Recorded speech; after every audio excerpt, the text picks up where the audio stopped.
my sugar babe. I get high off of love, don't know how to behave.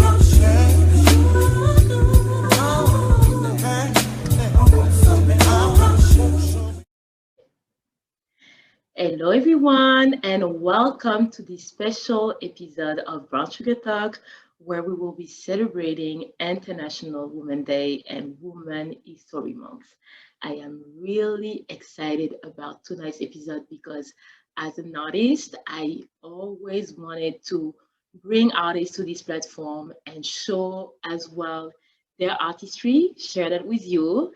And so for tonight, it's all about celebrating women achievement. And I'm just gonna let the ladies introduce themselves, and that's it. So I'm going to ask Daddy, Michelle, Cris, and also DJ Karaba and Christina to introduce themselves. And Jadi, I would love you to start, please. Would you mind introduce yourself? Hello, everyone. Good evening, good morning. I don't know what part of the world folks are calling in from, but either way, I greet you with love and light. My name is Jadi Williams. I am a spoken word artist, community organizer, overall space maker here in the Boston area. And most of my events, or all of my events rather, prioritize the experiences of the LGBTQ plus communities of color. So blessed to be here tonight and looking forward to the conversation. Thank you so much. It's really, really, really nice meeting you. And I cannot wait for the participant to be able to listen to your beautiful spoken word. Michelle, would you like to introduce yourself? Hey everyone, happy International Women's Day. I am so excited to be here with these incredible artists. So my name is Michelle Elizabeth. I am a Brazilian American spoken word artist as well. I grew up here in Boston. I now live in Somerville, and I work for a public health institute at the moment. So a little bit about me. I'm so happy to be here. Thank you. Amazing. Thank you so much. And again, here, shout out to Gabe and Ernesto, my best friend in Boston and his partner, for putting me in touch with Michelle and Jadi. This is thanks to you guys that I found them. So thank you, thank you, thank you. Cris, I would love you to introduce yourself. Hi, I'm Cris. I am a singer, choreographer, and recent gamer in the Boston community. I've been living in Massachusetts my whole life, and I lived in Boston for maybe the past 6-ish years. And thank you, Amy, for having me and providing this platform for everyone to share their experiences and their artistry. Of course, thank you. It's just a pleasure to reconnect with you after so many years because actually Cris and I, we danced for the same dance thing for one semester back in what, 2016, maybe 2015? Yeah, it was a really long time ago. Really long time ago, you know, so it's just so nice to see where people are at now. Back in the day, I believe you were not singing when I was still living in Boston, you know, so it's just amazing to see where everyone is at. DJ Karaba, I would love you to introduce yourself, please. If you do not recognize her, she was on the 3rd episode of Brown Sugar Talk, which was beyond the strong Black woman stereotype.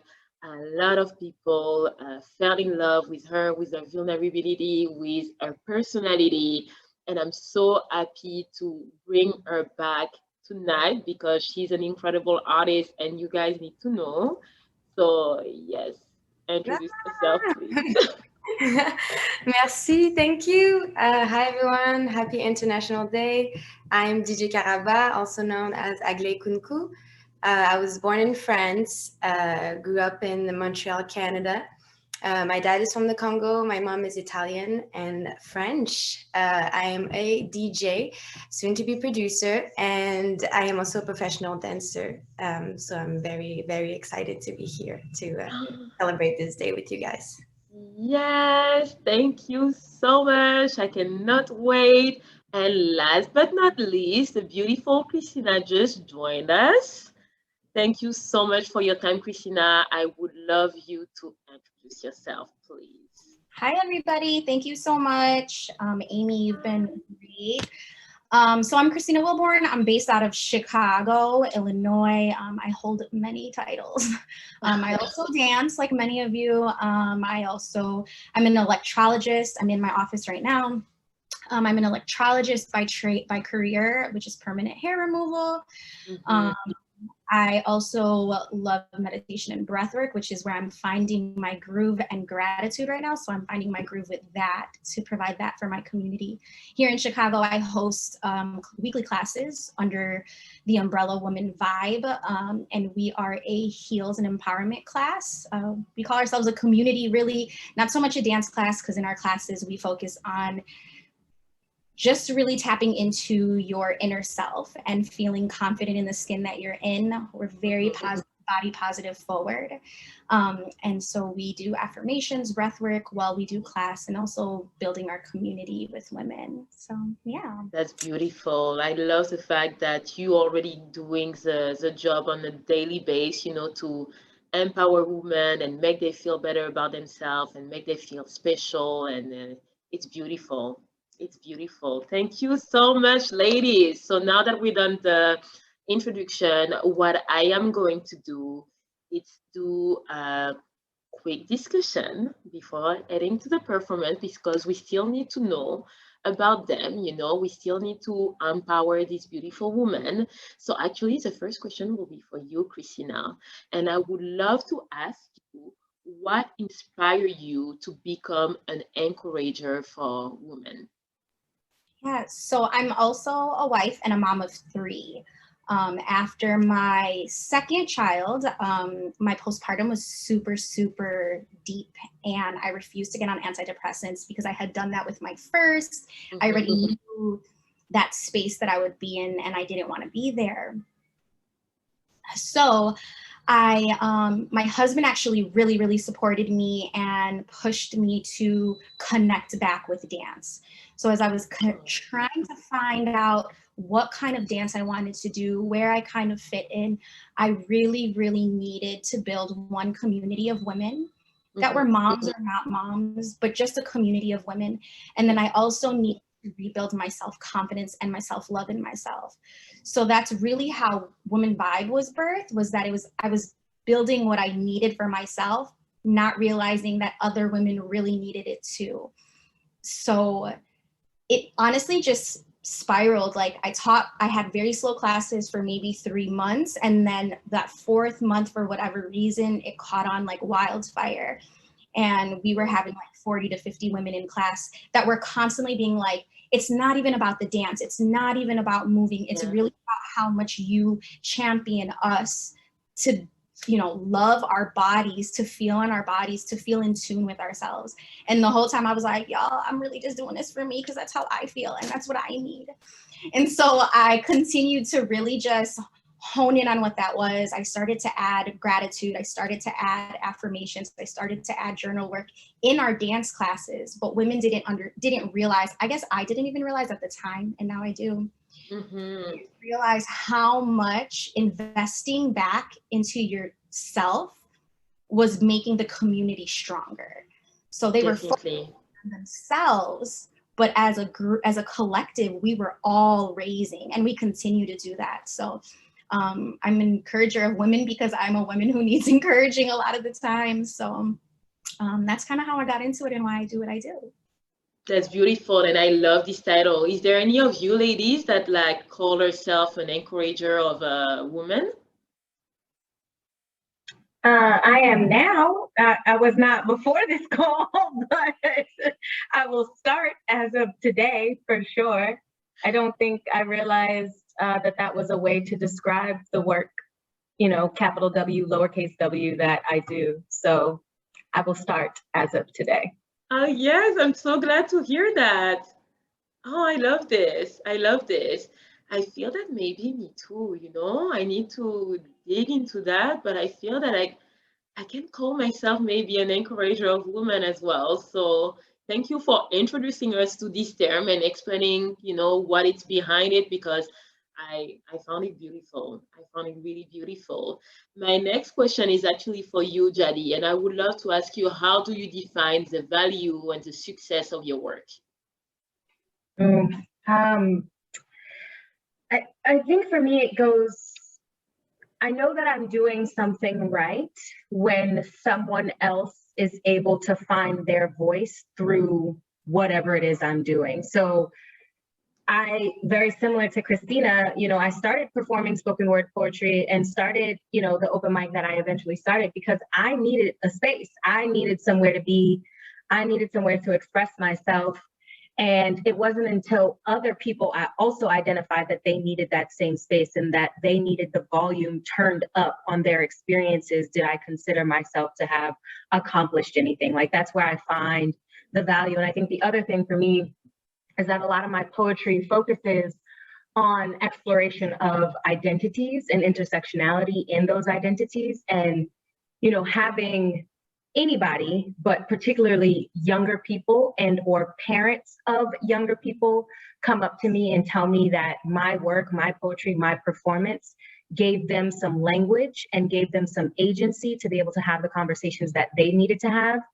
That for me is the value. That for me is the success. That's how I know that I am staying in alignment with my purpose, because other people are finding themselves in my words. So I would say that that's it for me.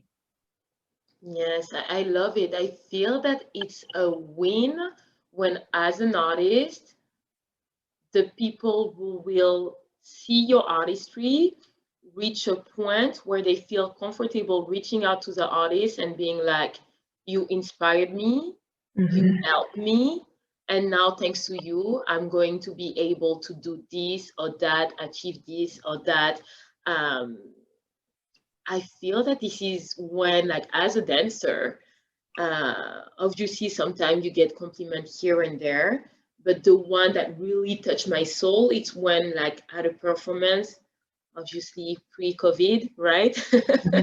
When I will have like someone coming to me and being like, you inspired me, now I want to dance more, or now I won't be afraid of doing this, doing that. And then I'm like, so this is how it feels, and that's why I'm doing that. I don't know if it's the same for you, Aglaé, since you were or are, I should say hi, because you're still dancing at time, or even via your music. But what do you think about it?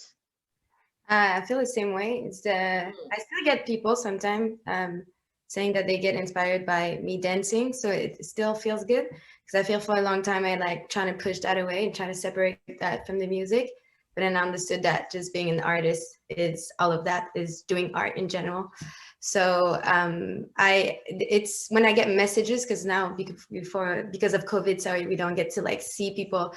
It does for me.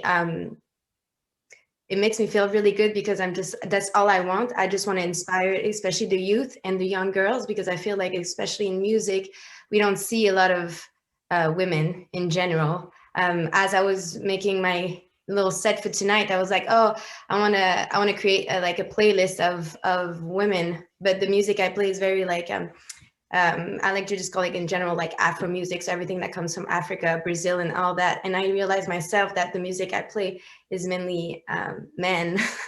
So it's hard to find songs that I play that have women in it. So I was just like, oh, see, so that's why I think, going back to my purpose, I do want to inspire young girls to do music, to be in that industry, because I think it's necessary, to be very honest.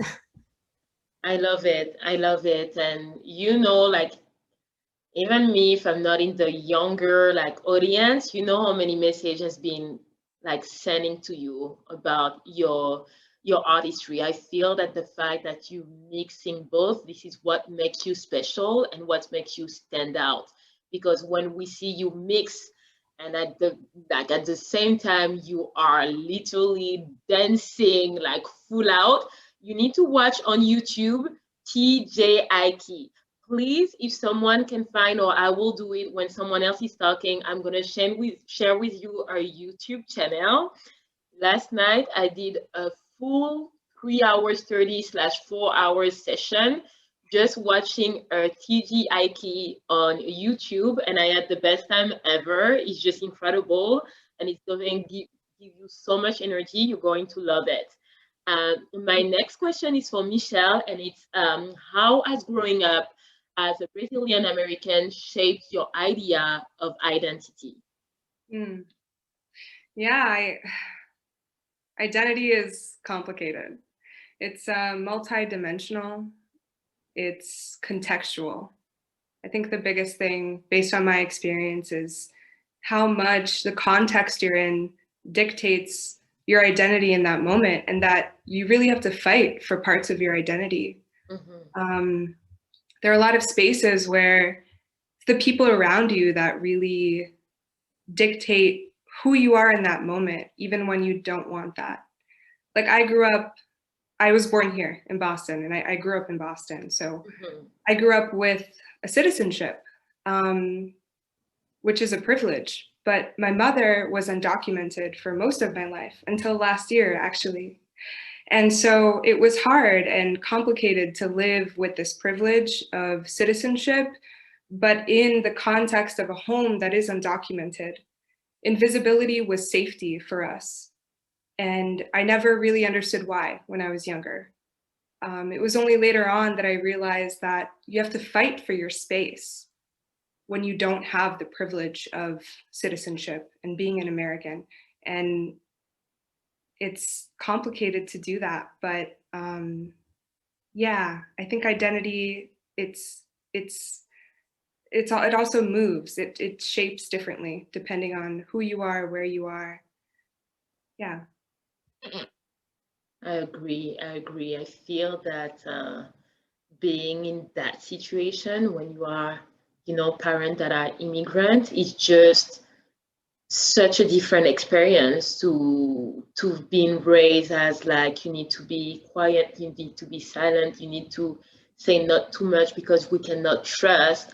But then growing up as well in this era, it's an era where we want to speak up when we see injustice, and we want to be vocal, and we want equality, but then it's a danger, right? So you used to just like being quiet, and then when it's time for you, when you finally have this opportunity to speak up and express yourself, you're not sure how to do it right or how to make it look like you, because for so many years you've been quiet, right? For me, I know that it's not the same experience, but being born and raised in France with parents from Senegal, it was always you need to fit in, you need to be quiet, you need to be careful at what you're saying, and you need to act like a real French and not an African, And then when I moved to the United States, it was like you need to not be in trouble and just shut your mouth, even if you're experiencing like systemic racism or whatever you call it, because you are on a visa here and you don't want to be sent back home. So, mouth shut. And it was the same experience from Canada. And now that I have my permanent residency, I'm like, brown sugar talk. I'm going to call out everyone nicely. Yes, and I'm here for that. I would have not done that without my permanent residency. But now I'm like, okay, I can talk. I'm amazing for work. Right? It can also be hard to carve that space, with your family. And so your parents have this different mindset than you do. And they see you carving out the space for you, and they're scared for you because they don't know anything. Scared. So scared. Yes. My parents were really scared about my platform. Yeah. I totally get it. Is any of you lady has like a similar experience or really like struggle to shape their identity? So I'm first generation Filipino. I'm Filipino and Puerto Rican, but I'm first generation Filipino. And my mom, although my mom came here as a young, she came here when she was 3. Now that I'm trying to unlearn so many things that she learned, I'm unlearning so much of the assimilation that my mom did to become an American. As I'm adjusting that for myself, it becomes very difficult for my family because I have kids that I'm teaching. These are things that you might see your grandparents doing that me and your dad possibly don't agree with, but there are things that are important for us as a family to understand because my husband's Black. So we have Black, Filipino, Puerto Rican children, and they have all these different cultures that we were taught to assimilate and to be American, whatever that means. Oh, yeah. My kids are taught be yourself, and then you are also all these things, but you're whole. Yeah, you're a whole. yeah. So, yeah. That's a challenge, but I'm sure you're doing an amazing job at it. My next question is for Cris. I would love to ask you, as a part of a minority, why is breaking stereotype important to you? Okay, so for me to start, I think the most important thing for any person is to find out who they truly want to be as a person and how they want to portray themselves without so much, I guess, outside influence, which obviously is not always possible because you're constantly being bombarded by like social media and external stimuli. People are telling you like how you should act, what you should look like, and what you should do. But I think that if you are a person that's able to find out who you really want to be, and you're able to confidently and comfortably portray that, that in it of itself is sort of breaking stereotypes. And I think that that's really important for a lot of people to figure out, because the more you represent, I guess, different types or different personalities or characteristics, you're just creating more lanes of representation. And if you are a part of my minority, it shows other people, you know, how different you can be and how different everyone is, which I think is super important. Being Asian American, more specifically I'm Vietnamese, I think there's a lack of representation in the media for sure. It's gotten a lot better. Originally, if you go back like a decade or so, you'd be watching like a lot of martial arts movies. Everything's associated with people in the media in Asian. There's like dragons, ninjas, and Jackie Chan or whatever. But I think that it's definitely gotten a lot better. And the more we see different aspects of like, just say Asian American culture, the more understanding and acceptance I think will come along with it. In my own life, being not so much Asian American, but being a woman or a female, when I dance, I usually dress like very androgynously, and I like to dance ambiguously, because I think when I first started dancing, when people would have like a piece that was specifically male oriented, I would ask myself like, why couldn't I be casted in this when I could move the same way that they could? So I think over time I started to adopt that kind of mindset, and I adopted like my own name Cris as kind of like an androgynous name and an androgynous like alter personality, just to show that women could be, you know, a lot more versatile than just one thing or another. Yeah. I love that. I love that so much. And oh, this is really smart. This is so smart, and I love that approach. Thank you. Oh, Thank you so much for sharing. That's incredible, and I agree with everything that you just say. I love it. Is one of you lady would love to add up on that and have a different like point of view, because you are all from different culture as well. Maybe you had a different perspective. Yeah, I also love that. And coming from a Latina culture, Latinx culture, it's hard to carve out androgynous, you know, aspects of your personality, at least growing up. And when you do so, at least in Latinx spaces, I find that family and friends tend to automatically assume your sexuality, and it becomes something you have to explain over and over and over again. Yes. So I love that you do that, because I think the more of us do that, like you said, the more we are carving out different kinds of spaces for people within, you know, these communities where gender and sexuality, that conversation doesn't happen in the home. And so to make your identity and to shape your identity in this way, I love it. Yeah, that's amazing. Thank you. Yeah, I think in Asian American culture as well, like people don't really kind of talk about sexuality or anything like that. It's sort of just like swept under the rug. And yeah, it's definitely difficult to talk about, especially my own parents as well. But yeah. No, I love it. I love it. And now I'm gonna think about it twice, you know. I just love this approach. Jadi, DJ Karaba, do you want to add on, or I'm heading to the last question? I'll just jump in and say that for me, I mean, I think I break stereotypes every day that I walk outside of my house, but the way that I've thought about it more often than not is within the professional arena.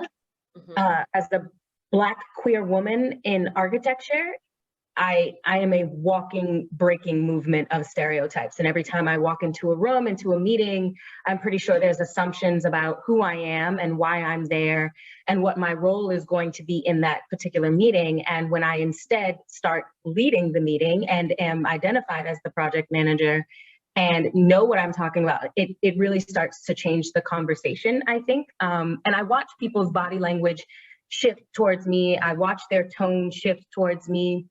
And it's pretty frustrating, but I think it is important, as I was hearing Cris say, is that, you know, as you continue to enter these spaces and enter these conversations, you create more space and more opportunity for conversations for others.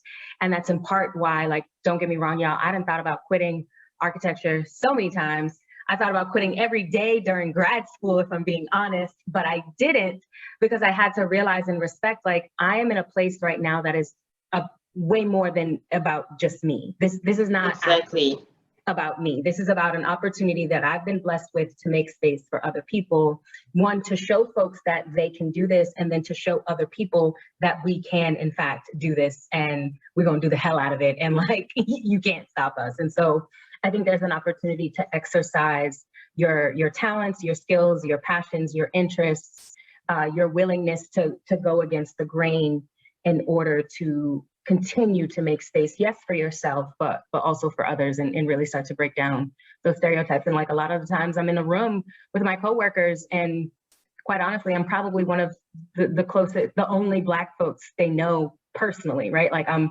the closest person to like Black culture that they can get. And so I will roll up to work in my head wraps, with my music, with my food, with my colors, with my outfits, or what have you. And I'm like, yes, no, we're gonna have a conversation about this, like, because I am all here all day, every day. So I just wanted to add that other perspective to. I love that. I love that. And you made such an important point, because I feel that as BIPOC women, you have this stereotype where a lot of people will be surprised when they found out that we have a degree, or we are well spoken, or we are working in manager's position, or a lot of other like stereotype like these. And that means that, as you were saying, you can see the body language change, or they will make some comments that are not okay at all. You know, I know that me, the comment that bothers me the most is,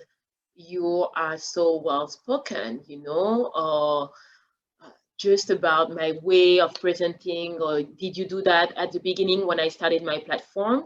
People were asking me if I was doing that on my own, for the design, for like the content. And I was just like, even if it's a compliment, it's actually rude, because what does it mean? Do you know my experience? Do you know my background?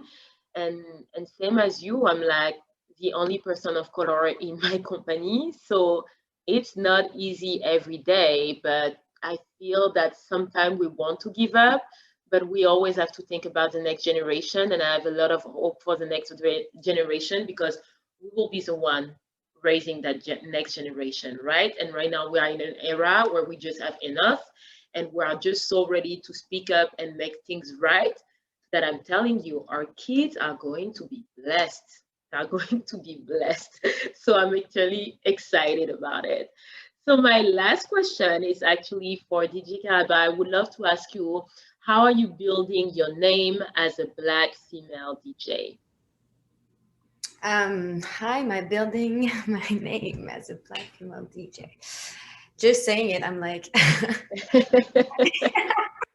don't have a perfect answer for that. I think I just try to stay true to myself. You know, I think that's the most important thing.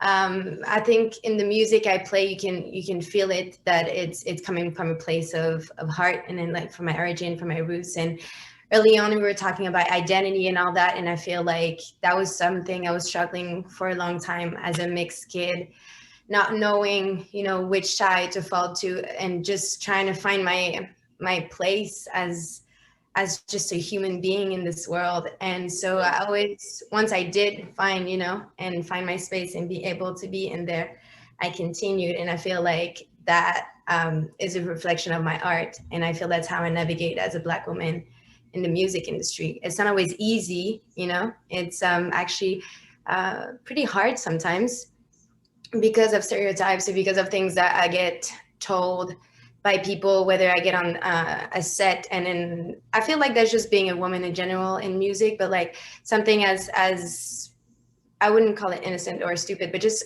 like comments that I get, like, do you know how to like use your cables, or do you know how to do this or that? And it's like, yeah, I know how to do that. Why would I not? You know, just like little things that you have to deal with. And I think that that's just being a woman in the industry. But being a Black woman, I think is even harder because there's not a lot of us, you know what I mean? So I try to also find other women, especially Black women, so I can feel a sense of community. And I can feel a sense of if I make it, or if you make it, then we all make it, and try to just like, you know, do this as really as a community, because we're so used to be, you know, put against each other and be like, oh, like she's doing it, so cool. Exactly.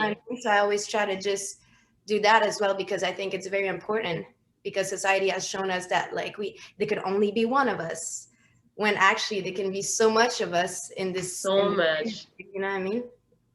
So much, because as we said, empowered women empower women, you know, and this is what it's all about. And this is what also celebrated International Women's Day is about. I feel that we are all stronger together, and there is nothing more beautiful than diverse women walking together, helping each other out, and just lifting each other up. It's so important and it's so beautiful. And I just love that when you can connect with new women in your industry, sharing the same passion as you, and you can just ask each other, you know, a lot of questions, and share some pieces of advice, and share some tricks, and all, to just become better in your artistry, and actually being genuinely happy about the other person's success and what they're sharing, and sharing on social media, sharing with your friend, no envy, nothing. I found it beautiful.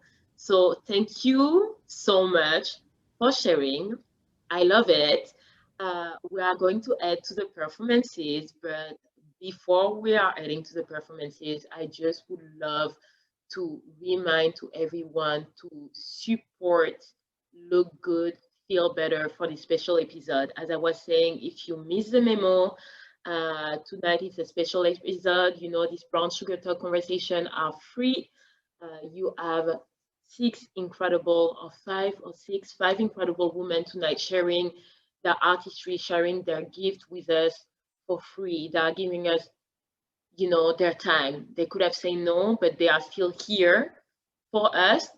It's Wednesday. We are all tired, but they are here. They are here for us, you know, just because they want to. And I feel that donate $5, it's nothing, you know, just take it as if you're paying for the performance, you're paying for the time, and at the end you will make a good action, because Look Good, Feel Better, it's a Canadian charity that supports women who have cancer and little girls that have cancer as well, and are hosting workshops to help them make it feel better, and going through all the stages, and still like feeling that they look beautiful and they can do it. And it's so important. I was making some researches, and they were saying that 1/2 Canadian women can have cancer in their lifetime, and I'm pretty sure that the numbers might be approximately the same in the United States. And sometimes we are not grateful enough for being healthy, you know? So I think that tonight will be a good opportunity to actually support being International Women's Day and Women History Month, it's also an additional excuse, to support and give whatever you want, pay what you can. I put, okay, is it possible for you to share the link in the chat, please? If you can, either you donate to my PayPal and I will take a screenshot and you will see that everything is going to them, or go directly to the website. And that said, we will be able to start the performance right now. I hope that you have your wine, your chips, your guac, or whatever ready, because it's going to be amazing. We are going to start with Jadi for a spoken word performance. Okay? Excellent. Thank you so much. I feel so good coming into this performance, so I appreciate the conversation that we had leading up to it. It certainly sets the stage and sets the tone for the two pieces that I'm planning to share with you all tonight. I will pause in between my two pieces just to see if anybody has a question or a comment about my poetry. I prefer to have a very interactive set. I don't necessarily like to just like run poems and then come off camera.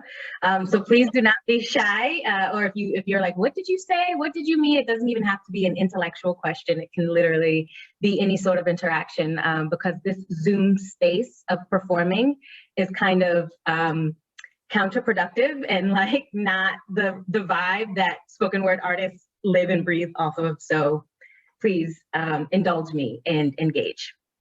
So this first piece that you're welcome. This first piece that I'm going to do for you all is entitled Our Mamas Named Us. And before I started, I will let you all know that my mother actually named me Janea Dianya. I prefer to go by Jadi because I feel like it is the name that I chose for myself and it fits a little bit better in people's mouths, and I can't stand for folks to not say my name because I feel like it shortens my life. But anyways, that's a conversation for another time. So our mamas named us. I wonder if when our mamas named us, they knew we would change our names to fit this stage. That when they taught us to spell, we would write love letters for breaking hearts. And that when we learned how to talk, we would speak for the silent masses. I wonder if when they watched us walk, they could see us dancing to the music in our hearts. If when they heard us laugh, they could testify to the passion in our throats. And if when they held our hands, they could sense our powers to heal. I wonder if when our mama saw us cry, they knew then the emotions that we would personify. If when they witnessed our frustrations, they predicted that we'd be able to transform that into determination. I wonder if when they fed us, they realized we'd have a hunger that can't be satisfied, and that when they encouraged us, we'd be amongst those to be memorialized. I wonder if when our fathers left us, they realized that they were leaving behind legacies with bedtime stories of neglect and missed memories. But I wonder if when our mamas watched us sleep, they knew the colors our dreams would keep. I wonder if when they chastised us, they knew that they were shifting strength. When they corrected us, they were knitting knowledge. When they loved us, they were curating confidence. When they hugged us, they were harvesting humility. When they protected us, they were forbidding fear. And when they smiled at us, they were perpetuating peace. I wonder if when they celebrated our individuality, if they knew that they were initiating creativity. And when they applauded us, they were mobilizing mobility. I wonder if when they demonstrated care, they knew that we would own the means by which to provide it. And that when they taught us our histories, we'd be willing and able to rewrite it, pulling power and peace from all this war and rage. Yes, I cannot help but wonder if when my mama named me, she knew I would change my name to fit this stage. So that is my first piece. I appreciate the snaps. I wish y'all could see my fiance on the other side of this couch. She's like she's never heard the poem before. Look at her face. Look at her face. She's off the camera, just acting a fool. Anyways. I have chills. I have chills. People, you can unmute yourself if you want to. For a little round of applause, please. Like, unmute yourself. She needs to know. Yeah. Oh, thank you. So sweet. So very sweet. Wow. Wow. That is beautiful. Thank you. Whew. So yeah, if there are questions or comments or, snaps, loves, whatever, we can take a moment just to reflect on that particular piece. And I will tell y'all that every time I perform that piece, my mother cries as if she's never heard it before. And I'm like, beautiful. It's the same set of words that it was the last time. And she's like, I know, but it's about me. And I'm like, actually, it's about me, but okay, boo, like you can have it. I love that. That's beautiful because I feel that as women, it's true that now that we're getting older, we're wondering a lot of stuff about our mom, like like if we're not mom yet, we did not experience that yet, how does it feel? What are all the questions that you are asking and what are you afraid of? And do they already know how we are going to be, as adults, as women? How are we going to express ourselves? How are we going to ask for what is right? It's scary. It's so scary to be a mom, and there are so many questions behind, and I love it. I'm having so much chills right now. If you have question, so there is a question right now. Being a piece you have performed before, has anything changed after each performances? Rhythm, reflection, meaning, etc. Oh, such a good question. Thank you for that. I'm gonna say that it changes every single time. I think I can't even say the words are entirely consistent because sometimes, I'll change the order of the words. Sometimes I'll throw something else in there. But the rhythm, the cadence, the inflection points are constantly changing depending on the mood that I'm in. If I'm not in a good mood, the poem is going to hit a different way. If I'm feeling great and I'm on a high, then like the energy and the deliverance is going to be slightly different. I think also performing on a screen while sitting, I thought about standing, but the lighting in this place is horrible. If I stand up, I get even worse shadows. So I'm like trying to sit below the light in my house right now. But sitting down and performing without being in front of a room full of folks, that also changes the way that the poem reads and feels. So it changes every single time, but the meaning, I think, is also one of the other consistent elements because I have the blessing to, through the mic that I run and started and am the co-host for, there are a number of parents, mostly mothers, who come to the mic, and I like watching them be enamored and amazed by their child, their loved one being up on a stage. That is why I wrote the poem, because I'm like, we as artists, like we transform in front of our parents every time they see us do something. And as you were saying, like, you wonder, like, if you're, as we're getting older, we wonder what our moms their questions are, and if they knew what we were going to do. And it's like, I don't think any of our mothers could have ever anticipated that they were like giving birth to these artists, right? Like they might have hoped that they're like, yeah, I hope I have a badass child, but like to actually witness it, the meaning of that poem never changes for me ever. Yeah, I love it. I love it. Thank you. Thank you so much.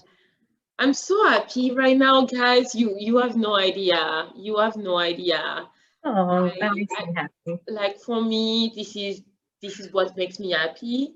Being an artist, this is what I love the most. This is what moves me the most, like attending and listening to beautiful artists. I think that there is nothing more beautiful because we just feel so many type of different emotion, and I was just so looking forward tonight, and right now it just feels good, it feels right, and I'm so grateful for you ladies, and it's just the first performance. I need to chill. I'm like, you got the whole rest of the night. I know. So I'm gonna let you keep going with your second one. Yes, thank you. So the next piece that I'm going to do is titled Once, Twice, Three Times. And I do see the question, Alice, and so I'll answer it after this. Before I get into the piece, though, I want to offer a bit of a trigger warning, which is to say that this poem deals with homophobia, it deals with sexism, it deals with racism. It does have some harsh language in it, depending on how you do or don't speak in your normal day-to-day vocabulary, but it is all with intention. And so I think folks won't necessarily need to step away, but if as I'm going through the poem, you're like, sis, this too much, you can step away because I can't see you anyway, so my feelings will not be hurt. So this poem is entitled Once, Twice, Three Times.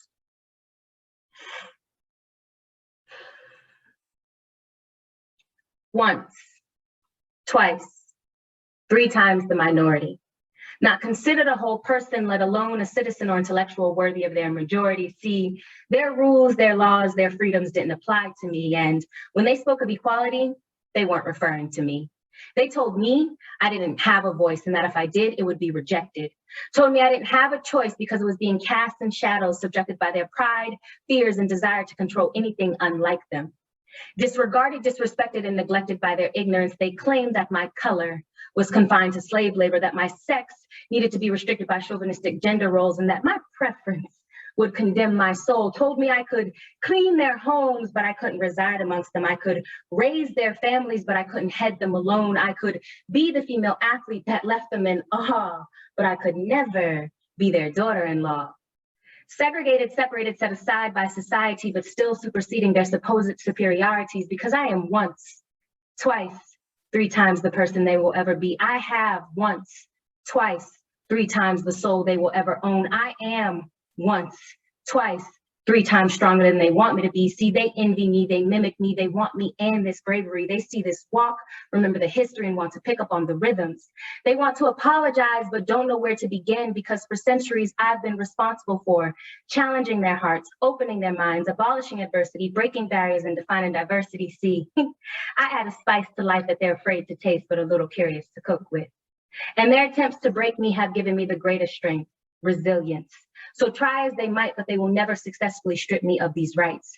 I have been lynched, raped, and mobbed. I have been suppressed, denied, and ignored, and I will tolerate this no more. I will not stop marching, rallying, advocating, and speaking until my honor is restored. I demand respect and acknowledgments for the bookmarks that I own in history. So revise all those textbooks to recall that I, yes, I was there for it all, meaning your wars wouldn't have been won without me. Economies wouldn't have thrived without me. Advancements would have been limited and reputations devoid of any dignity without me. I was once 3/5 of a person, and then I was president.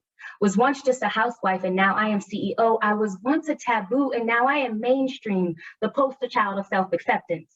So I'm demanding change and taking names, and I'm not even gonna bother asking for equality or reparations. I just want them to dismiss themselves the hell out of my way as they realize that tomorrow will be nothing like yesterday. I am the cultural essence of this country. I have perspectives that they could never see, and I have been places that they could never be. So check the census because the numbers do not lie. And no longer can they deny my purpose, place, or presence in this society. Because as of today, I am once, twice, three times your majority, Black, female, lesbian. Ooh, it is so hard to look at this camera and not look down to see the audience. It is so hard, y'all. I'm trying to like maintain eye contact with the camera. It is brutal. It is brutal. Anyway. Well, we couldn't tell, and I felt that this one felt good for you. It felt good to let it out, and holy. Thank you.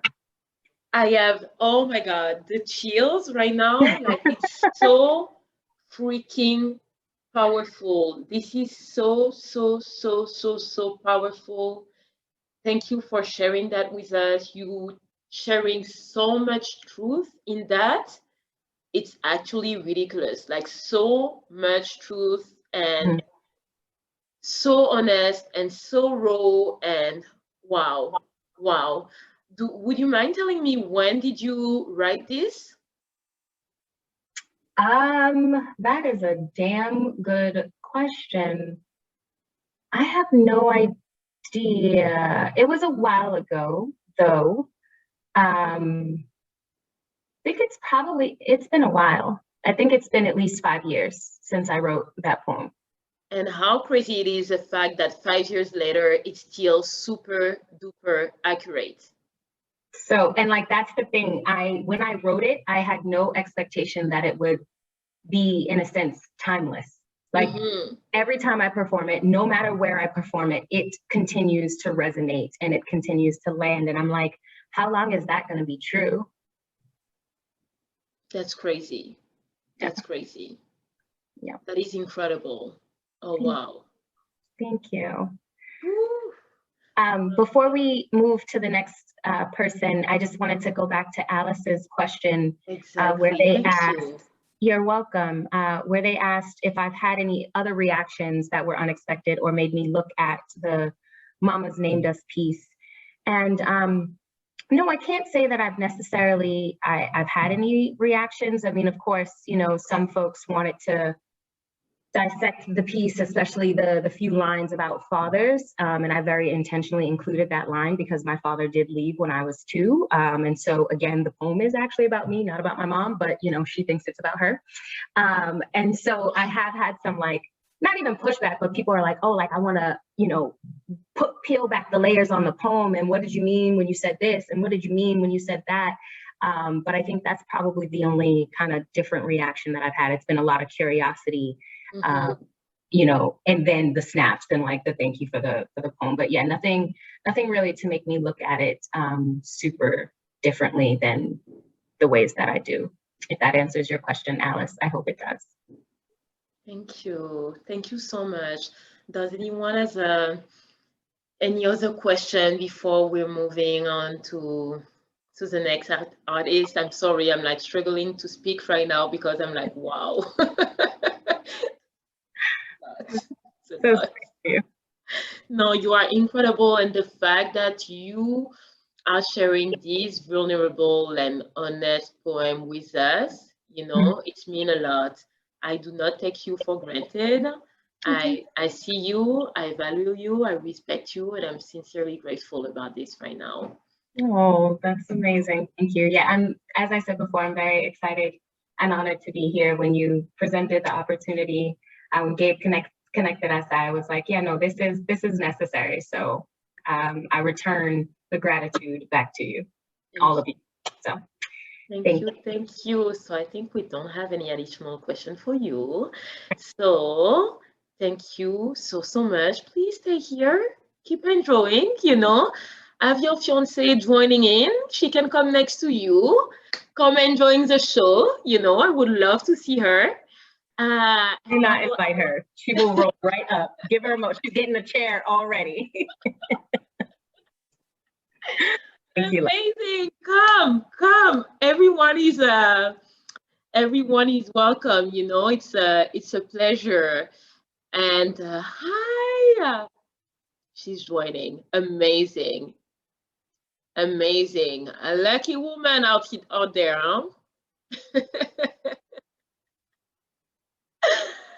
So nice meeting you. Hi. What did you think about her performance? Oh, you know, every time it just does it for me. And I just love watching her perform in her element. So it's really the treatise for me. Mm-hmm. So y'all thought y'all got it, but I had a front row seat. You're right. You're the best seat. You're the best seat. Thank you so much for joining. It's so nice to meet you. What's your name, by the way? My name is Kelly. Kaylee, it's so nice to meet you. Thank you so much for joining. Thank you. And enjoy the rest of the performances. So now we will have Michelle joining in. I am so excited right now because Michelle, it will be as well spoken word. And I just love the fact that we will have a woman from also a different culture sharing her experience.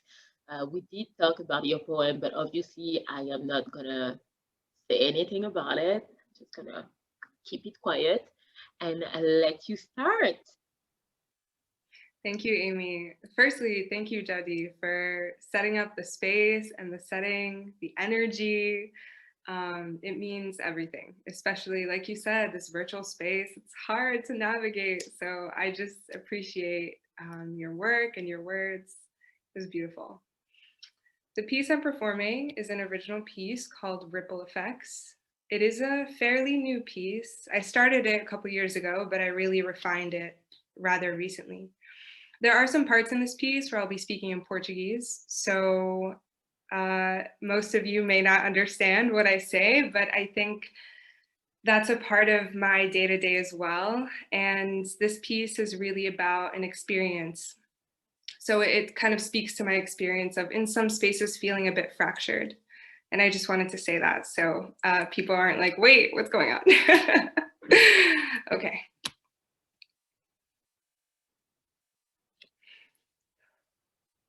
Teaching a girl to idolize the institutions that oppress her is no small thing. I once challenged a professor on their elitism. They were keen to remind me of a truth which upholds their hierarchy. Not everyone like you can be here. Their voice, calm and direct. You should feel lucky. You should do better, as if to say you should be more than what you are, as if holding the weight of two worlds isn't work enough, a balancing act I've practiced every day since I can remember. Code switch. Em muitos espaços não me sinto brasileira. Tampouco americana da forma perfeita. Code switch. As if navigating a double consciousness isn't work enough, a kind of aphasia washed through me. Code switch. Privilégio eu sei, nasci neste país. Mesmo desconectada, minha identidade é uma dança, tipo capoeira, uma batalha também. Code switch. In that moment, I felt so small. The insignificance woven into me, I, a loose thread fighting to hold it together, I, a variable within a model made for an archetype that could never be me, that could never feel what I feel. Have you ever felt the howl of your mother's cry on the third call that year, another family member dead who you only knew by name? The pain of losing the main characters in your mother's bedtime stories, like losing ghost limbs that you haven't felt in years, consequences of migration. Ocean tides roll over, the memory of familiar waters, a distant dream. See, to navigate the depth of that ocean is to carry yourself as if you truly know where you come from. Can you tell me who you come from? Could you list them by name, I mean? My mother, she often tells me, filha, você tem tudo que essa sociedade deseja. Beauty, intelligence, and youth, a holy trinity of delusion hung over her mantle, the same American dream that carried her beautiful smile across oceans to be here. No, mine. This space was not built for us, but you had the strength to carve into it anyway, you with the laughter of 1,000 crashing waves. Mine, your eyes always water when you laugh, as if you carried the waters of São Paulo with you, as if not to forget what it took to be here. Sacrifice is not big enough a word. From immigrant to first generation, from mother to daughter, I will take your chisel and I'll sharpen it. I'll continue to carve into this place until it bleeds home for my daughter and her daughter too, so they may never feel this kind of yearning. This painful hunger with an abundance of names, educated, assimilated, citizen, American, may they never feel like an imposter in their own mind.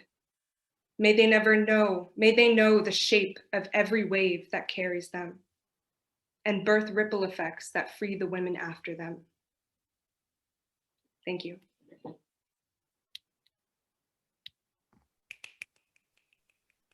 Yay! Woo!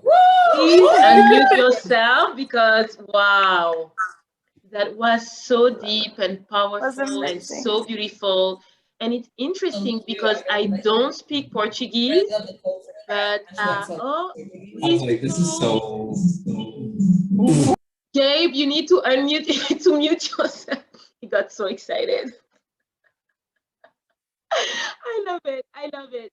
But yes, as I was saying, I don't speak Portuguese. I speak Spanish a little bit. And I could actually understand what you were saying. And it's just so beautiful and so incredible. And oh, wow. Wow. Yeah, Thank you. Thank you, Michelle.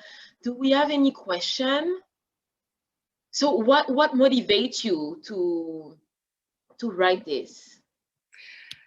I think what you said actually earlier about trying to understand our mothers has been coming up a lot in my mind. And like I said, I wrote this piece a couple of years ago, and I was at the time in college, in undergrad, and there were a couple moments, really distinct moments in my experience as a student where specifically male professors challenged me. I had a male professor ask me if I plagiarized one of my papers. I had another male professor who's also first generation tell me this kind of narrative of like, you need to work harder than everyone else, you need to do better. And at the time I was, struggling with my mental health, struggling with my identity. And I think those experiences shaped my voice. And so these words just kind of kept pouring out. And recently I married them with these questions I have for my mother, and I now analyze her and her behavior a lot deeper than I did before. And I just have so much respect for her, because me having all the privilege I have and trying to carve out a space is already so hard. I can't imagine not knowing English, being a single mother, raising two children in, trying to make space. But that's the reason that I called it ripple effects, because I then hope my daughter has an even louder voice than I do, and so on and so on. So that's all I wish. That's all I really hope for. I love that. I love that. And I feel that a lot of people will be able to relate to that, because when we are young, we don't really understand our mom decision and comment, and they are so hard. So hard. The way they're educating us as BIPOC is no joke. And here we are growing up somewhere where people are just so open-minded and are allowed to do everything. And we don't understand. We're like, why do I have all these rules? Why is she so hard on me? Why is she educating me that way? Why my friend can do this and this and that and I cannot do that? We don't understand, and we kind of develop an anger against them, because we are so frustrated. And I feel that at a young age, they cannot tell us everything yet because we are too young to understand. But then when we grew up, we suddenly starting to understand little by little. And I feel that this is once we reach the late 20s, beginning of 30s, we're like, oh, so this is what she's been through. Oh, this is why she raised me this way. Oh, this is why she didn't want me to do this and this and that. This is why she was so strict about this. And me, it's crazy because it's just recently that I'm understanding a little bit more. Like sometimes I used to have a kind of conflictual relationship with my mom because I just didn't understand. And I grew up in a rich area in the south of France. So let me tell you, I was upset sometimes. I was getting mad. And we were the only Black family as well. So I was like trying to act as if I was a Caucasian, whereas I was not at all. Yeah. And now I understand everything better. And I'm like, oh, it must have been so hard. But then we have so much pride, so we're not gonna tell them everything, that we understand everything, but we're trying to be, cooler.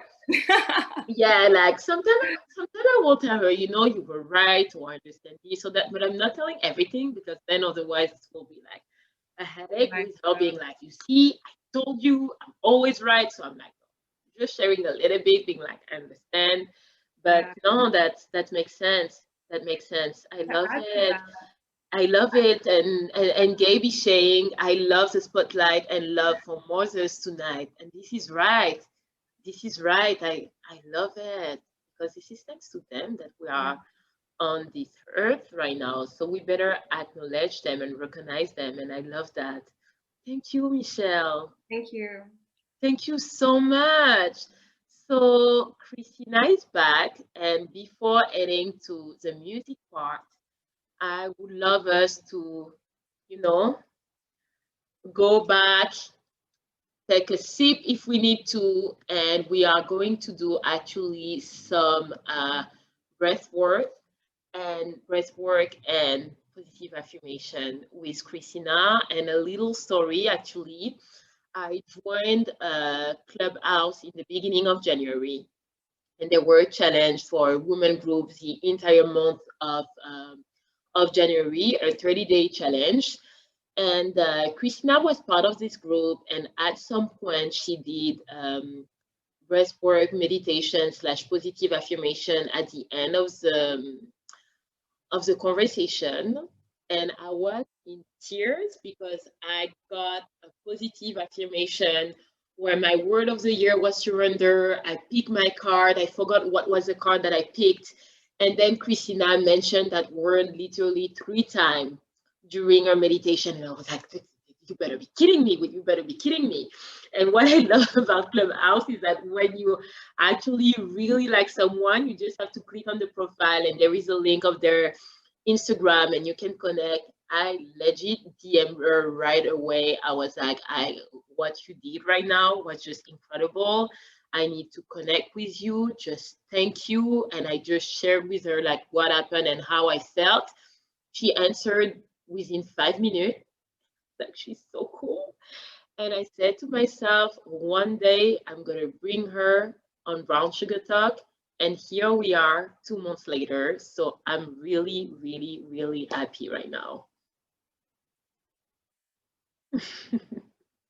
I love it. Thank you so much. I appreciate y'all like flowing with me, jumping in and out with my clients and everything. So I took my lab coat off and my loops off so I could be present with you all right now. First of all, Amy, thank you so much, because I've heard you say that story before, but it just feels really good to know that I'm aligning myself more and more with my calling and with what I said in the beginning of like, in my encouraging women, I'm also encouraging myself, or I'm finding the women that I need help to encourage me with. So I'm really grateful for you, and I'm really grateful for this space and everybody here. Really funny story though, Amy, that I forgot to tell you. One of my old students went to college with you and danced with you. And she was like, oh my God, this is so wild. Yes, so, Samantha, she was in kinematics with Gabe and Cris and myself, and she messaged me and it was incredible. She said, how do you know her? It's crazy. So this is really a small world. I cannot believe it. I love that. Not to age myself, but she was one of my as a child and I was a young adult. So I love that. And we squeal too. Oh, wow. No, that's incredible. That's incredible. So I love that the universe knew already, was planting these seeds, and here we are in fruition. So in you. So I'm letting you the space now. Yeah. So I, like I said previously, I'm in my office. So if you all hear outside noise, I apologize. However, I do like to highlight that I am a mom of 3. So a lot of the times my breathwork and my meditation is wherever I can fit it in with whatever is going on around me. And like in highlighting your mothers and highlighting or questioning things with your mothers, I think that what you just said after Michelle's piece speaks so much to me, because I just have to find where it fits in. I just have to find those pockets. And as you guys, I mean, I'm in my 30s. I don't know how old all of you are, but I'm in my 30s. And as you like get older and you find your spaces and things happen, you get married, you have children, you're an entrepreneur, you're still an art, because I'm an entrepreneur, I'm still an artist, I'm still a creative, I'm still a mom, I'm still a wife, I'm still a whole person. You have to find these pockets for yourself. You have to find these pockets. No matter if it's 1 minute of breath work or if it's 30 minutes of meditation, if it's just posting your affirmations around and as you walk around your house, you see them and you read them to yourself. You have to find those pockets. So all that's to say, this is a pocket that I'm creating for myself, and I hope that all of you create for yourself, despite if you hear any other sounds. They're supposed to be leaving, so hopefully. But wherever you're at, feel free to try to get as comfortable as you can. If you're going to sit, you can sit. If you want to lay, you can lay. If you feel called to close your eyes, close your eyes. Okay. And then just start to settle into yourself. Start to feel grounded where you're at.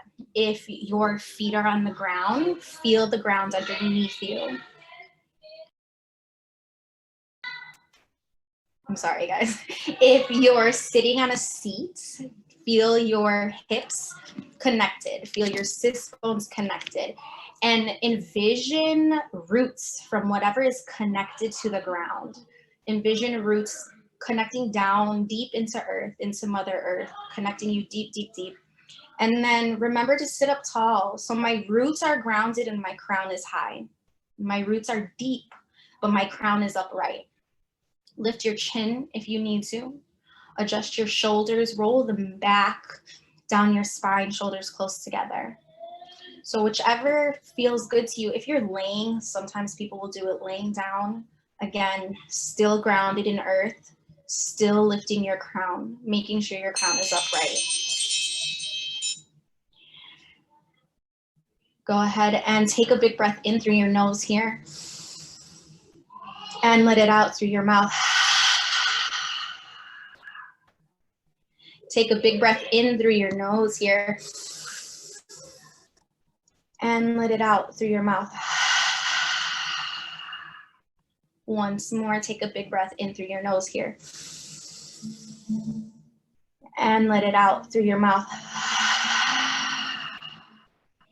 As you settle into your natural breath here, whether those continue to be deep and slow down or if you abruptly stop, notice where your body lifts as you breathe.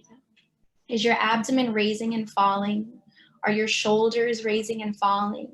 Is your chest filling and then deflating? Is there breath going through your body? Can you feel the connectivity through your breath going through to your fingertips, to your toes, to the heels of your feet? As you breathe in and out, can you envision those roots getting deeper and deeper? Take a second to take one big breath in here. Let it out.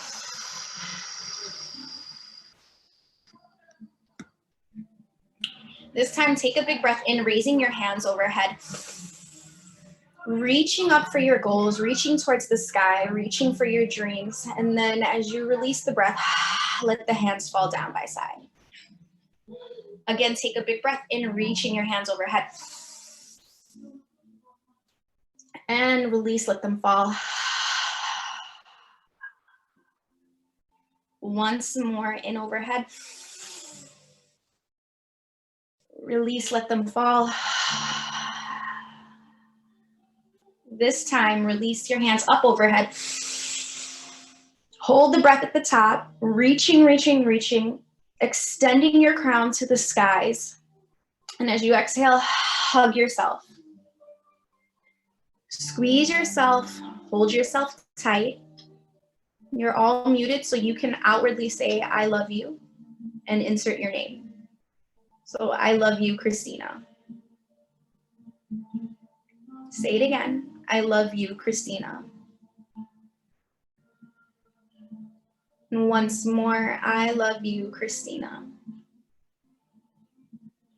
We so often forget to hug ourselves. We're so often so worried about giving love outwardly to other people, allowing imposter syndrome, allowing fear and doubt, allowing comparison to be a killer of our own joy. So I encourage you to hug yourself, squeeze yourself, and when you need to, tell yourself that you love yourself. I love you, Christina. The more that you do it, the more you will feel it. Take a big breath in here. Squeeze. And if you feel like it, you can release your hug. If you need to sit in it a little longer. Just focusing on your breath, allowing it to settle in. Again, paying attention to the rise and fall of your chest, your belly, your shoulders. Giving attention to the connectivity. Is it reaching to your fingertips? Is the breath reaching to your toes? Do you feel more and more grounded? Take a big breath in. Let it out.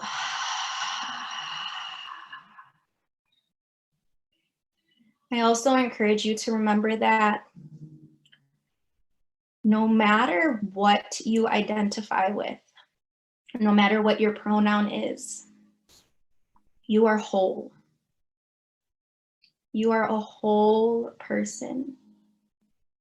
You are full. You are full of life. You are full of joy. You are full of power and authority.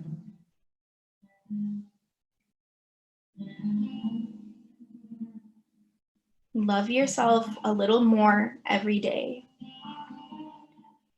Fall in love with yourself as you affirm yourself, as you stare into the mirror, doing your mirror work, reminding yourself of your power, of your authority, of the fact that you are enough, that you are worthy.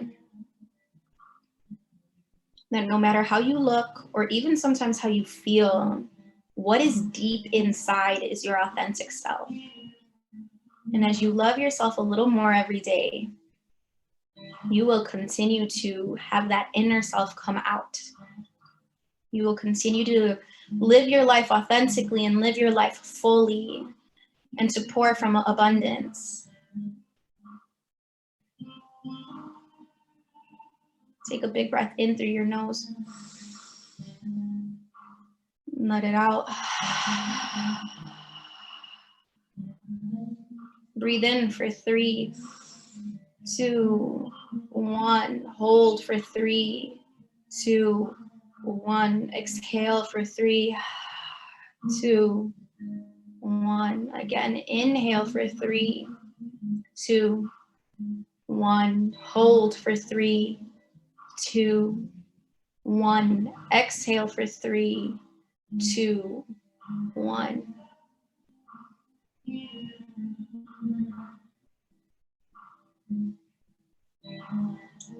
In this space, just feel present with yourself. As you explore breathwork for yourself, just always return to the breath. Return to the rise and fall. Return to the inflation and the deflation. Return to what's inside. Remove the filters of life. Remove the filters of everything. And when you breathe, just be honest and transparent and full for yourself. I identify with the pronoun she. If you identify otherwise, just replace the pronoun and repeat after me. I am she. She is me. She is strong. She is bold. She is resilient. She is full. She is worthy. She is enough. She is magnetic. She pulls everything the universe has for her to her positively. She radiates. She radiates love and life and power. She is increasing. She is increasing in finance. She is increasing in love. She is increasing in power. She is increasing in authority. She's increasing in mindfulness. She's increasing in self. Although she has changed throughout the years, I am still she, and she is still me. Take one more big collective breath here through the nose. Let it out with a sigh. Start to move your toes, your fingers.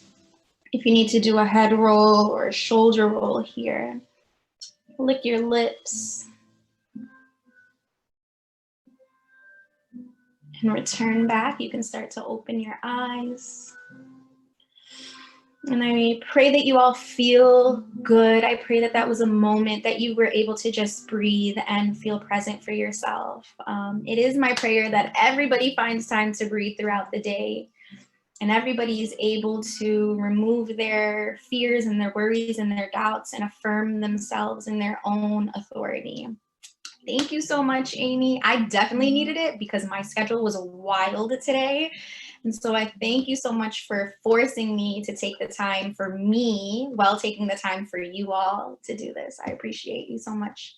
Thank you so much. It felt amazing. I feel so relaxed right now. And I don't do that enough. I don't do that often. So thank you for sharing that with us.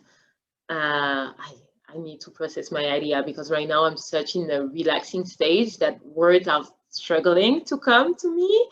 I would love to know, do you provide any online services for everyone who is interested, or do you Oh know? my God, Amy, just like Yes. affirm me. So I've been having this thought of regularly posting breath work throughout the day on my Instagram, or not the day, but throughout the week.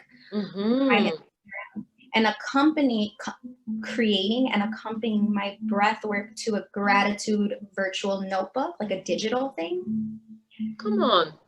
Talk to me, Amy, sis, come on. Come on. So I'm creating a schedule so that I can go live on Instagram and then just save them. And I'll probably do that like once or twice a week.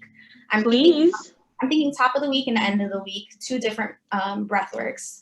And they'll be quick just like they are. It doesn't have to be super long. I'm not getting you through like a guided meditation that's going to bring you to another space, but please affirm me, tell me, because I thought about it and then I didn't put action steps behind it. And a lot of so that's an invitation right now. That's a sign. People in the chat are saying, sign me up, right? Yes. Let's get the sign up link.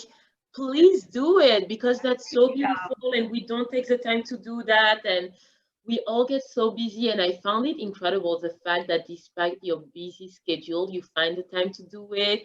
There is noise and you're like, whatever, I'm still gonna do that. Whereas a lot of us, we do not have kids yet, we're not married yet, we just have a full-time job and maybe a passion on the side, but we still find excuses to not do it. And you, right now, we have your example in front of us and we're like, oh, so she's still. If you don't make time for yourself without a husband or a wife and kids, when you have them, you won't make time for yourself. Say it louder for the people in the back. It's just so important that you find time. And like for my people that are planners, schedulers, like you write everything down, I always tell people, write it down, put it in your calendar, time for yourself. Like I'm unavailable, sis, from 6 to 6:30 because I'm gonna be doing breath work for myself. Like included when you steam your face, included when you put your mask on, you know, included while you drink your wine, like just breathe. You're so right. Because it's very easy to fall out of that. And that's when I'm very fortunate for my partner. I don't know if it's because it was just him and his mom all his life. He's actually one of 2 men in their entire family. And so he's very, very supportive in like, all right, you acting a little more wild than usual. You go ahead and take a break.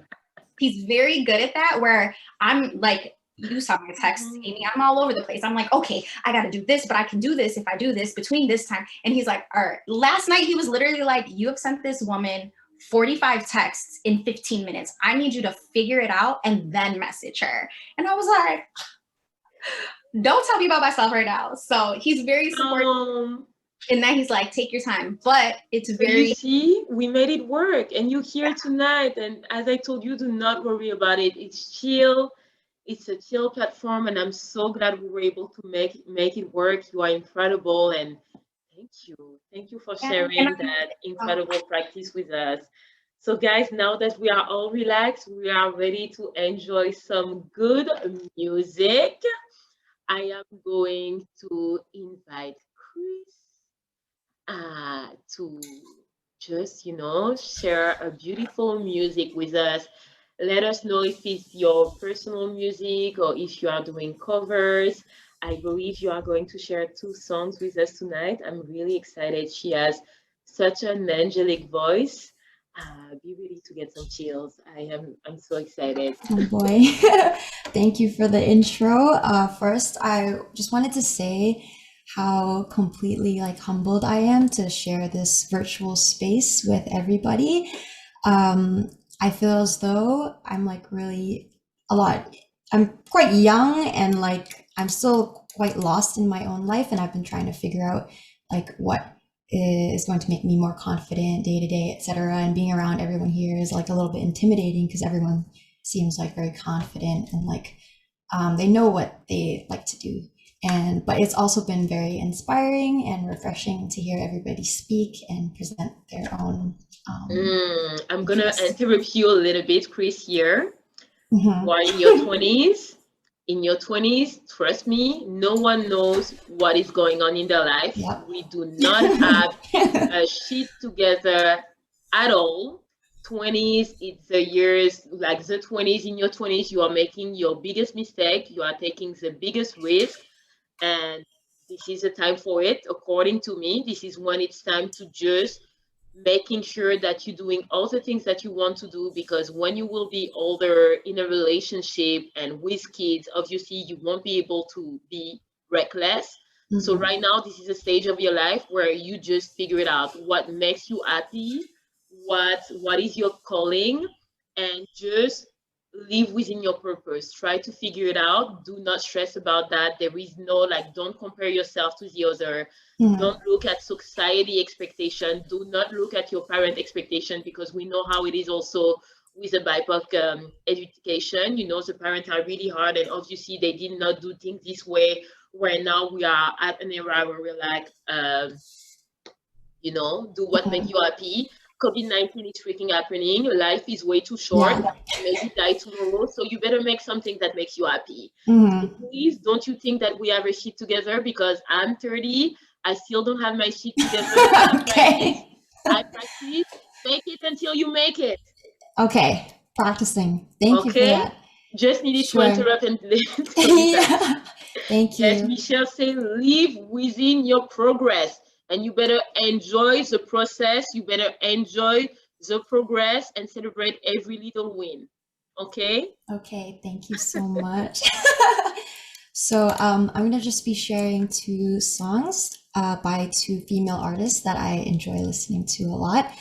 And they're both covers. So the first one is called CPR by Summer Walker. And I hope everyone can hear me clearly. I gotta take this off a little bit. Whoops, rewind.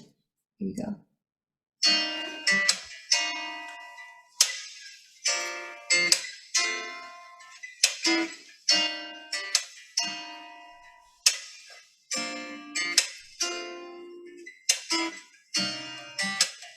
Caught me at the right time, baby, oh, oh.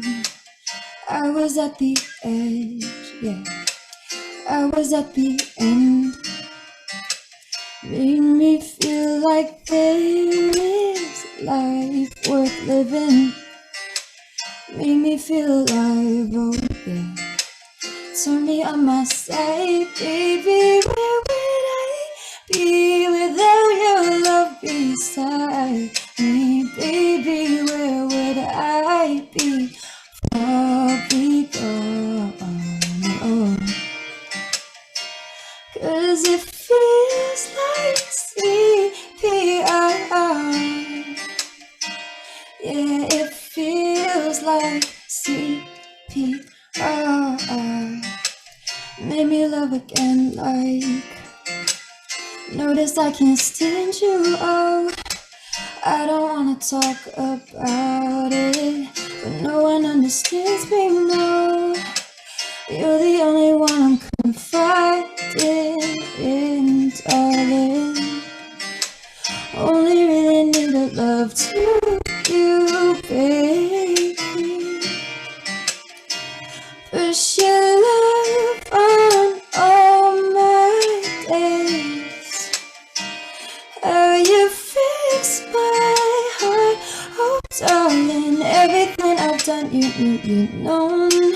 I ain't really never at a home. Damn, I really hate feeling alone. Maybe you can make me feel at home, baby. Hate feeling alone, hate feeling alone, baby. Yeah. Hate feeling alone, hate feeling alone, baby. Need you here at home, baby. Yeah. You're the only one who knows. You're the only one who knows.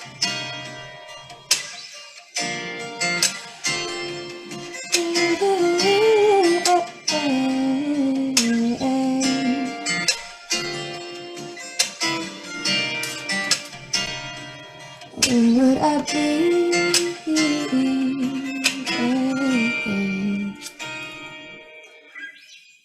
All right, that was the first one. I think I like choked a little bit in the middle, but that's okay. Beautiful voice. I told you guys an angelic voice. Oh wow. Thank you. I love it. Queen. Thank you. Incredible. You know, if only in my 20s I didn't have my teeth together but have this voice, I will be happy. That's a blessing. That's a blessing. Yeah. Thank you. Actually, I think I used to sing a lot more, and then over the years, I kind of stopped as much because I felt as though I started getting used to my own voice, and I would hear other people's voices, and they'd be like really touching to me, and I'd hear my own voice, and I'd be like, oh, it's whatever. I've heard it like a million times before. So thank you. No, you have a beautiful voice. That cover was on point. Amazing. Thank you. Thank you. Okay. Okay, so I will have everyone muting themselves again, please. And now let's listen to the second song. Yeah, so this second song, I think it hit me in kind of like a personal place, because I think when she's singing the song, how I took it, it was kind of like her having a conversation with herself with all like the negative feelings that would, or thoughts that would come up after she would try to like pursue her dreams or aspirations. And then all of a sudden, like negative emotions would like come crashing in, or at least that's how I took it. And it kind of like hinders you in a very negative way, and kind of like makes you not progress in the way like you think you should. But yeah, and I feel a lot of women will be able to relate to that, so I'm looking forward to it. Okay, so this is called 26 by Paramore. I'm also 26, so okay, only 26. Oh boy, yeah. Must be nice.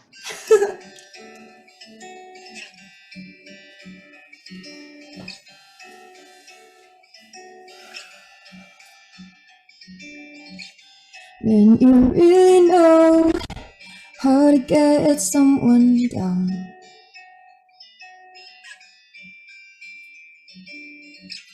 everything was fine until you came around. I've been chasing after dreamers in the clouds. After all, wasn't I the one who said to keep your feet on the ground? Man, you really brought me back down. Hold on to hope if you got it.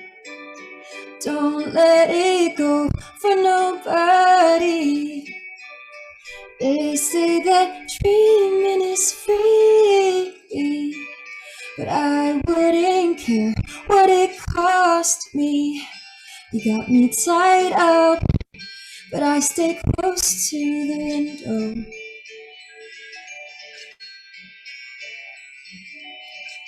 And I talk to myself about the places that I used to go. I'm hoping someday maybe I'll just float away, and I'll forget every cynical thing you say. When you're gonna hear me out, man, you really bring me down. Hold on to hope if you got it. Don't let it go for nobody. They say that dreaming is free, but I wouldn't care what it cost me. Reality will break your heart.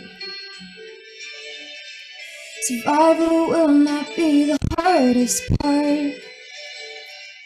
It's keeping all your hopes alive, and all the rest of you has died.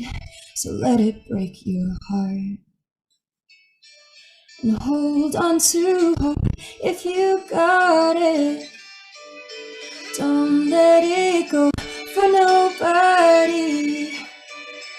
Hold on to hope if you got it. Don't let it go for nobody. And they say that dreaming is free, but I wouldn't care what it cost me. And that's all from me. Thank you everyone for listening, and I hope you enjoyed it. Yay. Thank you so much. I didn't know this artist. I didn't know this song. And now you're going to make me go to Spotify and making sure that I'm checking this artist out. I love it. And the message, if you guys did not understand the message, I'm repeating, hold on to hope if you got it.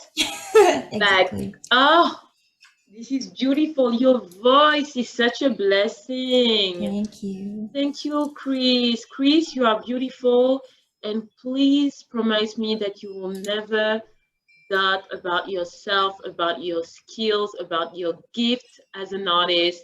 You are such a multi-talented woman. Do not lose hope. Listen to this song again and again.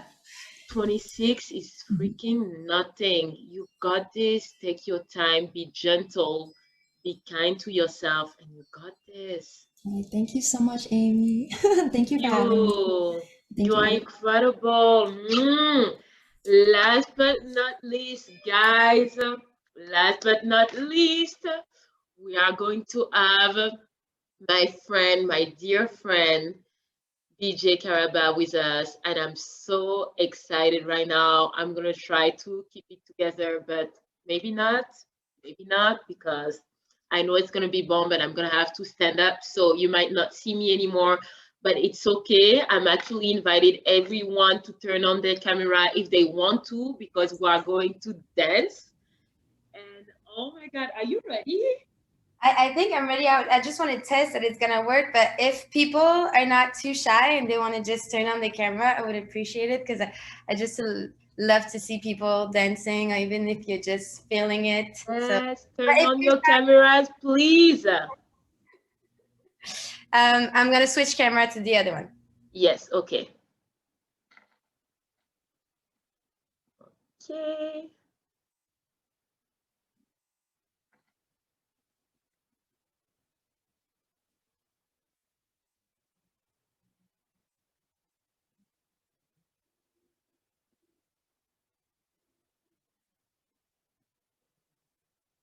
She's right here. I'm so excited, guys. You have no idea. Can we talk about how cool the set is as well? Like, come on. Come on. Okay, can you hear me now? Yes, we can hear you well. All right.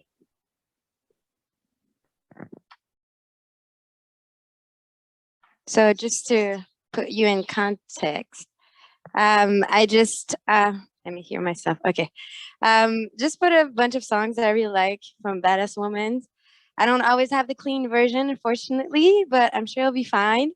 Liberty of expression. Like it. It's a mix of everything I love to play, which is baile funk to soca to Afro house.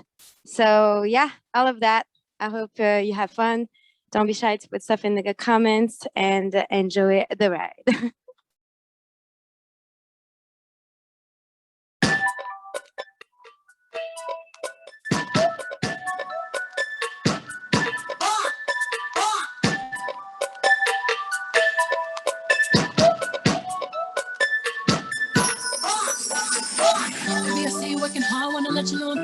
that I admire what you do. The more if I need to reassure you, my life would be purposeless without you. If I want it, when I ask you, you inspire me to be better. You challenge me for the better. Sit back and let me pour out my love letter. Let me help you. Take off your shoes. Untie your shoestrings. Take off your cufflinks. You wanna eat through. Let me feed you. Let me run your bath water. Whatever you say, I'll try. Say you a song. Turn my game on. I'll brush your hair. You put your do-rag on. Wanna put it right. Want it in my manicure. Baby, I'm yours. I wanna cater to you, boy. Cater to you. Baby, this is your day. You make it think I'm the man. Baby, you blow me away. Slippers, the dealer, dessert, and so much more. You want it all. Cater to you. Inspire me from the heart. Ain't nothing tear us apart. You're all I want in the man. My life in your hands. Got your slippers, your dinner, dessert, and so much more. I wanna tell you everything I told you when you're lonely. Yeah, you see it's looking on me, but you don't even know nothing about me. Yeah, thick thighs, lost when you look into my brown eyes. You see my little in my ear, switch sides. You never know the difference in the disguise. So why don't you stand up, baby? Yeah. Tell me, do you want me on top? So let me show you. I don't need to back it up. I wanna hold you slow, just figure and hope in my heart. I just wanna love on you, trust in you, honor your pieces, the same on your part. Be on it, you want it. Be on it, you want it. Be on it, you want it. But I can be heartless, regardless of my conscience.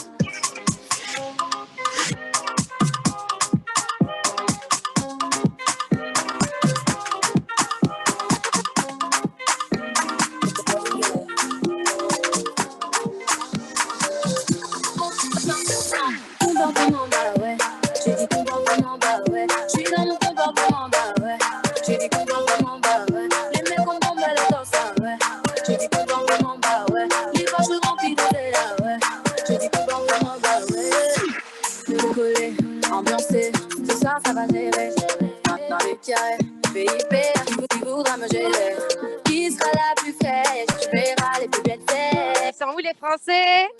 Ambiancé, ce soir ça va gérer. On me guette de haut en bas, j'ai pas le temps d'avoir le temps. J'ai tout égaré, s'il te plaît, j'ai l'air doucement. J'ai calé l'affaire, laissez-moi faire. J'ai calé l'affaire, laissez-moi faire.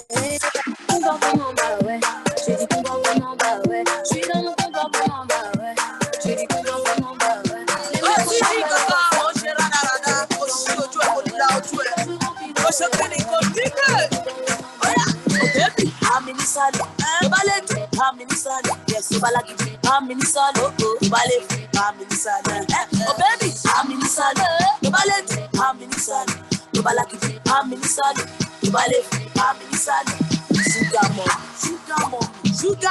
Sugar that, lolly, poppy lolly,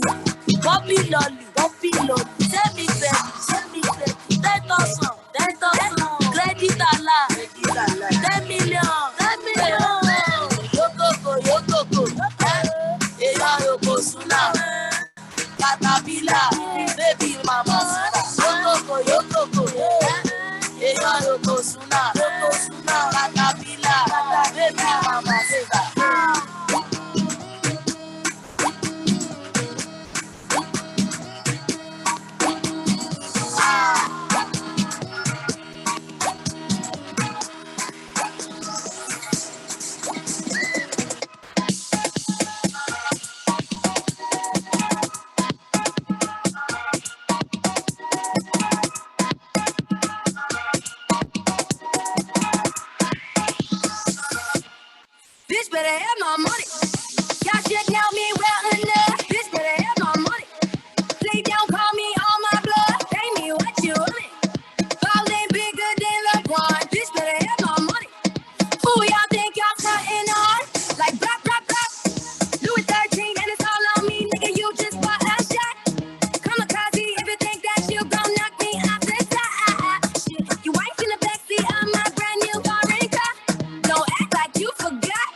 Amy, ça va ou quoi?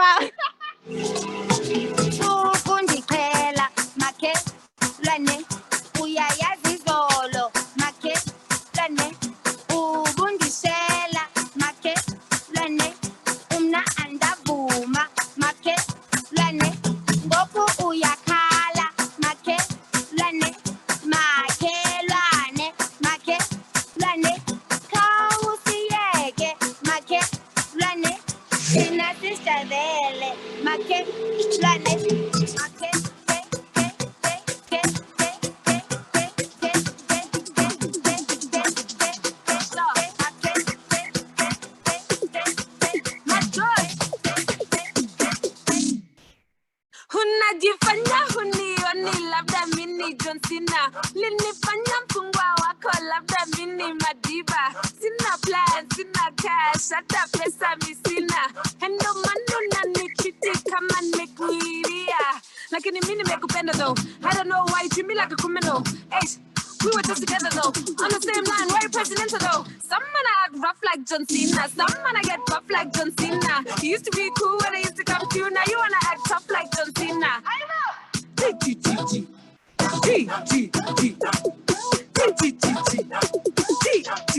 Some gala want beef like Taina. Some gala get beat, I'm Serena. Some gala get wild, I gala get loud. I gala take shots like tequila.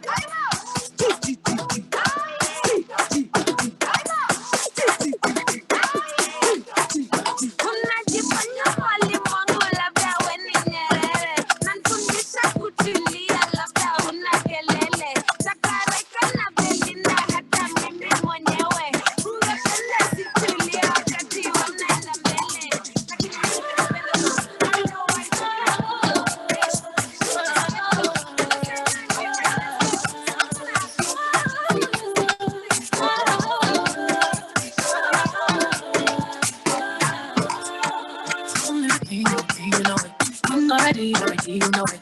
Top everything, you know it. King already, you know it. My body's full of a king body. Body gon' shine, bling body. Calling all the shots, ring body. Crown on your head, got a king body. Calling the king, you a king, you know it. King already, my baby, you know it. Top everything, you know it. King already, you know it. Shine already, it's time already. Shine already, it's time already. Shine already, it's time already. Shine already, it's time already. Carry stop it, Chris, no. Royalty say don't you no. Carry stop it, Chris, go. Bubble up on the talk, ruler, be ruler, yeah. Everybody on the conquer, yeah. Every king be stronger, yeah. King the rule them longer, yeah. Never we are, we don't king always be no. Give up the bell, give up the bell, production money, always like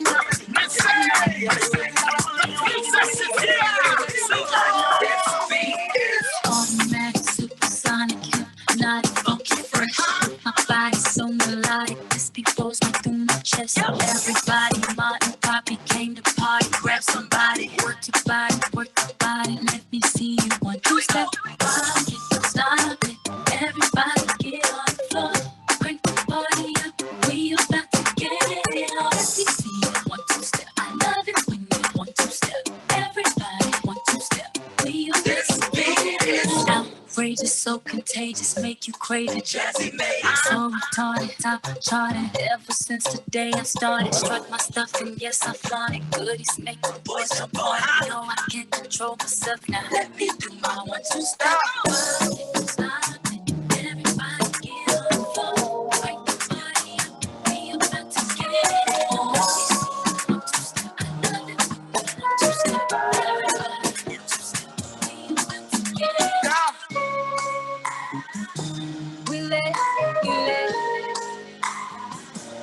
If you have a drink, cheers to you.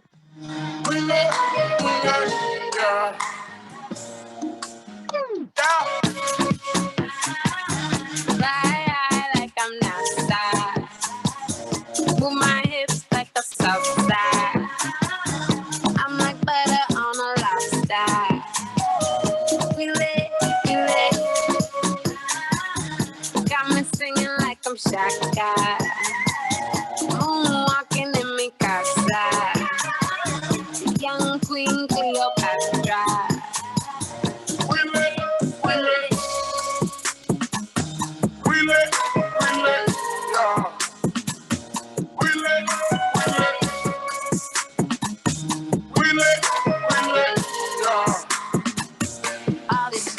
spaceship to rocket. Got me feeling high. I'm a spaceship rocket. Falling to the sky.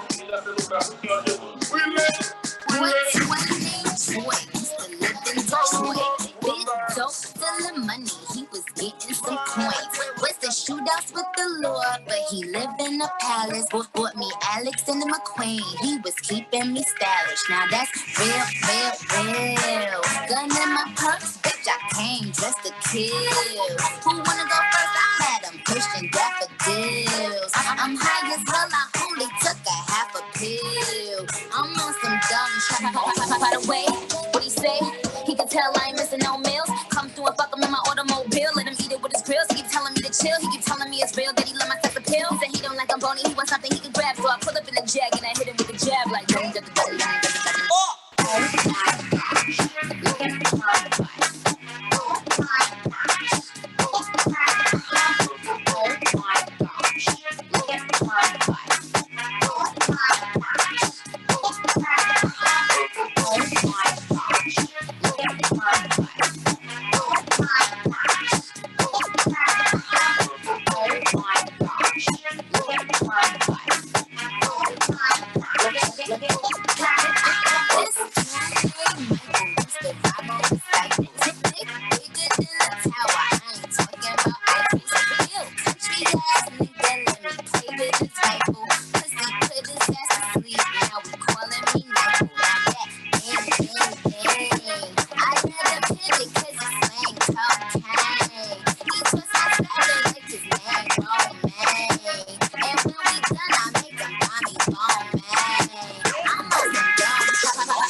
Temperature rising. It's the last song, guys. The last song. If you know soca, let's go. Feeling hot, hot, hot. Heat in the body from the weather, taking that toll on me. Don't want no fun, no AC to cool me down. Not at all. It's only one remedy I want right now. Bring the water, sweat me down. Bring the water.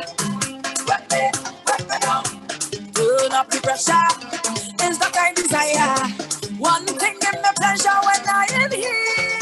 Boy, come so big good, come so big good. Wet me down, so big good, come so big good. Wet me down, so big good, come so big good. Wet me down, so big good, come so big good. Wet me down, come wet me. I in here, come wet me down, come so me, head to feet. Come wet me.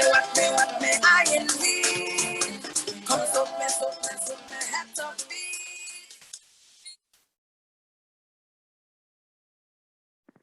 And that's it for me. Let me switch back to here. Unmute yourself, people. I'm soaking wet right now. I danced so hard, like I'm literally sweating. This was a full workout for me. I was like, I'm gonna try to keep it together. After the second song, we lost me. We lost me. Look at this. Okay.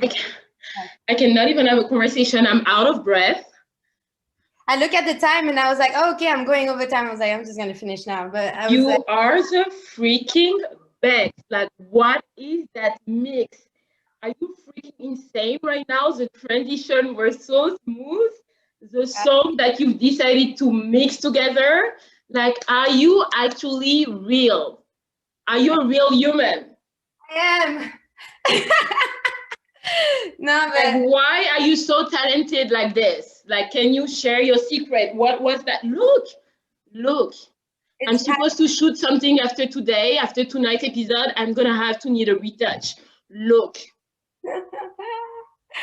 I don't know what to say. Honestly, like it comes from passion. It comes from dancing, from wanting to just move and make people move and make people have a good time. And I rarely see DJs that makes all those type of genre. I love all that music everywhere. Like I just want people to travel with it. You know what I mean? And also to have them listen to other like remixes of songs they like. You know what I mean? So they can rediscover this song and be like, oh my God, I love this. So that was incredible. Did you see Quill and his sister Alice on the train right now, dancing in the train, and they even have the inspector joining the party? Like, how crazy is that? Can we talk about it for a few seconds? I saw them. I was like, oh, I couldn't, because I was mixing, so I couldn't see where. But I would see two people sitting somewhere, and I was like, are they on the bus or something? Yes, guys, thank you so much. I love that. Please Follow her on YouTube, DJ Karaba. You will see all the TJIK. These are video projects that she's done at specific places that you will never think about. And she's also showcasing the work of crazy designer while doing that. And in addition to that, she's freaking gorgeous. So you have a full show, you know what I mean?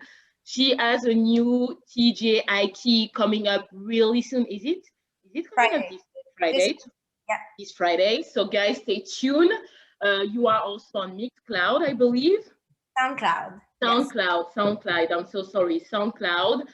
Follow her work. She's incredible. Like, what a vibe. Oh, wow. I love finishing on that note. Thank you so much to everyone for tuning in. What a night. What a beautiful way to celebrate International Women's Day. I'm so grateful for you. Please take the full month to celebrate women. Don't forget to donate, to look good, feel better, even more if you enjoy each of these performances. Please donate. I'm just gonna ask the guests to stay like 2 extra minutes, but otherwise, for the rest of you, thank you so much for tuning in. I will see you in 2 weeks. I love you. Have a beautiful night, and I hope that you enjoy the night. Thank you so much. Oh, you're welcome. Thank you, everyone.